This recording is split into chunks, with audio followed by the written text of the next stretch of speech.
नाशिकचा महापौर कोण होणार? चर्चेत असणाऱ्या नेत्यांच्या नावांची चर्चा। बातमी नाशिक येथून। तब्बल 72 जागांवर विजय मिळवत भाजपने स्पष्ट बहुमत मिळवले असून पुढील महापौर भाजपचाच असेल हे आता निश्चित झाले आहे। नाशिक महापालिकेच्या निवडणुकीत 122 पैकी तब्बल 72 जागांवर विजय मिळवत भाजपने स्पष्ट बहुमत मिळवले असून पुढील महापौर भाजपचाच असेल हे आता निश्चित झाले आहे। मात्र महापौरपद कोणत्या प्रवर्गासाठी राखीव राहणार याचा निर्णय गुरुवार दिनांक 22 जानेवारी रोजी लागणार आहे। नगरविकास विभागाकडून त्या दिवशी आरक्षणाची सोडत जाहीर करण्यात येणार असून त्यावर नाशिकच्या महापौरपदाचे चित्र स्पष्ट होणार आहे। महापौरपदाचा प्रवर्ग ठरवायचा असतानाच भाजपमधील इच्छुकांनी जोरदार मोर्चे बांधणी सुरू केली आहे। पक्षातील वरिष्ठ नेते, संघटनात्मक अनुभव, महापालिकेतील ज्येष्ठता, पक्षनिष्ठा तसेच पक्षश्रेष्ठींशी असलेली जवळी या निकषांवर उमेदवारांची चाचपणी सुरू असल्याचे बोलले जात आहे।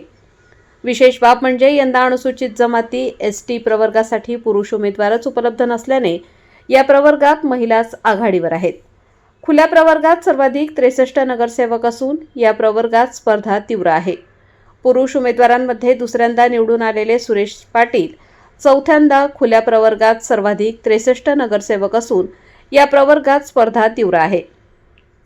पुरुष उमेदवारांमध्ये दुसऱ्यांदा निवडून आलेले सुरेश पाटील, चौथ्यांदा नगरसेवक म्हणून निवडून आलेले दिनकर पाटील आणि तिसऱ्यांदा विजय मिळवलेले राजेंद्र महाले यांचा समावेश आहे।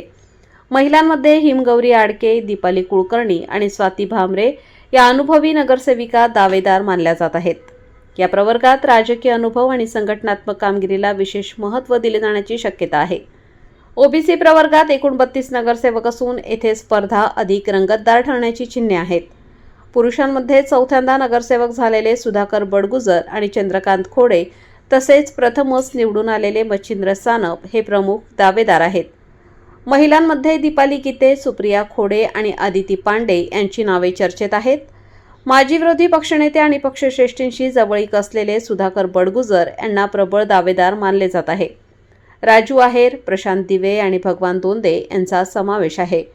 महिलांमध्ये रुपाली नन्नावरे, सविता काळे आणि कोमल मेहरोलिया यांची नावे पुढे येत आहेत। मनपातील प्रशासकीय अनुभव आणि पक्षातील विश्वासार्हता या निकषांवर येथे निवड होण्याची शक्यता आहे। अनुसूचित जमाती एसटी प्रवर्गासाठी एकूण 9 नगरसेवक आहेत। मात्र 4 प्रभागांमधून महिलांनीच उमेदवारी केल्याने पुरुष उमेदवार उपलब्ध नाहीत।